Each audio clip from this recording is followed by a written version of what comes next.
ಹಿಂದೂ ಧರ್ಮದಲ್ಲಿ ಅಮಾವಾಸ್ಯೆ ತಿಥಿಯನ್ನು ಅತ್ಯಂತ ವಿಶೇಷವೆಂದು ಹೇಳುತ್ತಾರೆ. ಒಂದು ವರ್ಷದಲ್ಲಿ 12 ಅಮಾವಾಸ್ಯೆ ತಿಥಿಗಳಿವೆ. ಆದರೆ ಪ್ರತಿ ತಿಂಗಳು ಬರುವ ವಿವಿಧ ಅಮಾವಾಸ್ಯೆ ತಿಥಿಯು ಅದರದ್ದೇ ಆದ ವಿಶೇಷ ಮಹತ್ವವನ್ನು ಹೊಂದಿದೆ. ಅಮಾವಾಸ್ಯೆ ದಿನವು ಗಂಗಾ ಸ್ನಾನ, ದಾನ ಮತ್ತು ಪೂರ್ವಜರ ಪೂಜೆಗೆ ಮೀಸಲಿಡಲಾಗಿದೆ. ಹಿಂದೂ ಕ್ಯಾಲೆಂಡರ್ ಪ್ರಕಾರ ವೈಶಾಖ ಮಾಸದ ಅಮಾವಾಸ್ಯೆ ತಿಥಿಯನ್ನು ಅಕ್ಷಯ ಅಮಾವಾಸ್ಯೆ, ಅಕ್ಷಯ ತದಿಗೆ ಅಮಾವಾಸ್ಯೆ ಎಂದು ಕೂಡ ಕರೆಯುತ್ತಾರೆ. ಈ ವರ್ಷ ವೈಶಾಖ ಅಮಾವಾಸ್ಯೆಯನ್ನು ನಾಳೆ ಭಾನುವಾರ ಆಚರಿಸಲಾಗುತ್ತದೆ. ಅಮಾವಾಸ್ಯೆ ತಿಥಿ ಸಮಯವು ಏಪ್ರಿಲ್ 27 ಭಾನುವಾರ ಬೆಳಗಿನ ಜಾವ 4:49 ಪ್ರಾರಂಭವಾಗಿ ಏಪ್ರಿಲ್ 28 ಸೋಮವಾರ ಬೆಳಗಿನ ಜಾವ 1 ಗಂಟೆಗೆ ಮುಕ್ತಾಯವಾಗುತ್ತದೆ. ಅಮಾವಾಸ್ಯೆಯ ದಿನದಂದು ಕೆಲವು ವಿಶೇಷ ಕೆಲಸಗಳನ್ನು ಮಾಡುವುದರಿಂದ ಎಲ್ಲ ರೀತಿಯ ದೋಷಗಳಿಂದ ಪರಿಹಾರವನ್ನು ಪಡೆಯಬಹುದು. ಸ್ನಾನ ಮಾಡುವ ನೀರಿಗೆ ಶುದ್ಧ ಗಂಗಾಜಲವನ್ನು ಸೇರಿಸಿ ಅಥವಾ ತುಳಸಿ ದಳವನ್ನು ಸೇರಿಸಿ ಸ್ನಾನ ಮಾಡಿದರೆ ಯಾವುದೇ ದೋಷಗಳಿದ್ದರೂ ನಿವಾರಣೆ ಆಗುತ್ತದೆ. ನಾಳೆಯ ದಿನ ಸ್ನಾನದ ನೀರಿಗೆ ಏಲಕ್ಕಿ, ಕೇಸರಿ ಸೇರಿಸಿ ಸ್ನಾನ ಮಾಡಿದರೆ ಕೆಟ್ಟ ಸಮಯಗಳು ಬಹು ಬೇಗನೆ ಹಾದು ಹೋಗುತ್ತವೆ. ಸಂಕಟಗಳಿಂದ ಮುಕ್ತಿ ದೊರೆಯುತ್ತದೆ. ಅರ್ಧಕ್ಕೆ ನಿಂತು ಹೋದ ಕೆಲಸಗಳು ಮತ್ತೆ ಆರಂಭವಾಗುತ್ತದೆ.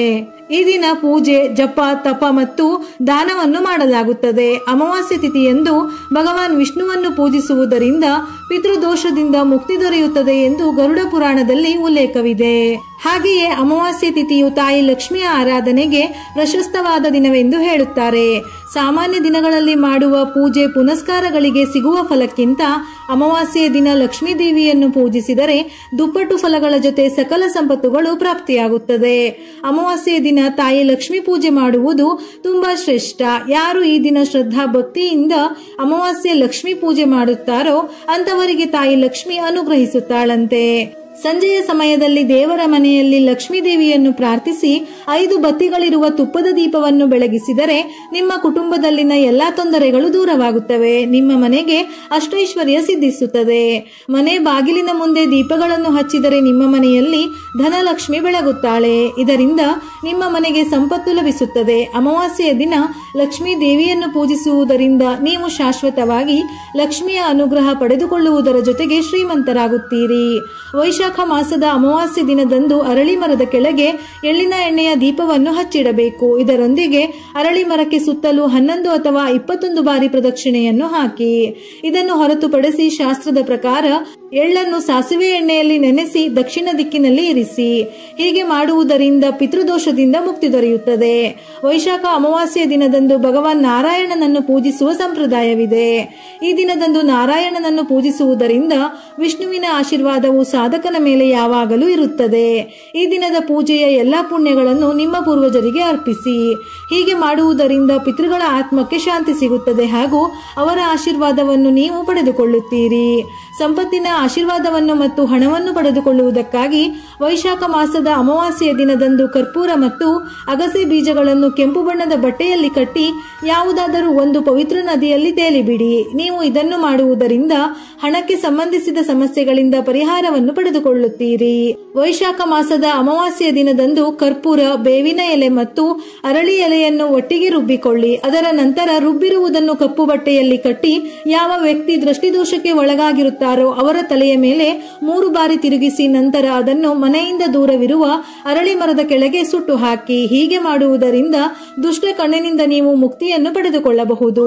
ಪೂರ್ವಜರಿಗೆ ಶಾಂತಿಯನ್ನು ತರಲು ಶ್ರೀಮದ್ ಭಗವದ್ಗೀತೆಯನ್ನು ಪಠಣ ಮಾಡಬೇಕು ಅಥವಾ ಕೇಳಬೇಕು. ಇದು ನಿಮ್ಮ ಪೂರ್ವಜರ ಆತ್ಮಗಳಿಗೆ ಶಾಂತಿಯನ್ನು ತರಲು ಸಹಾಯ ಮಾಡುತ್ತದೆ.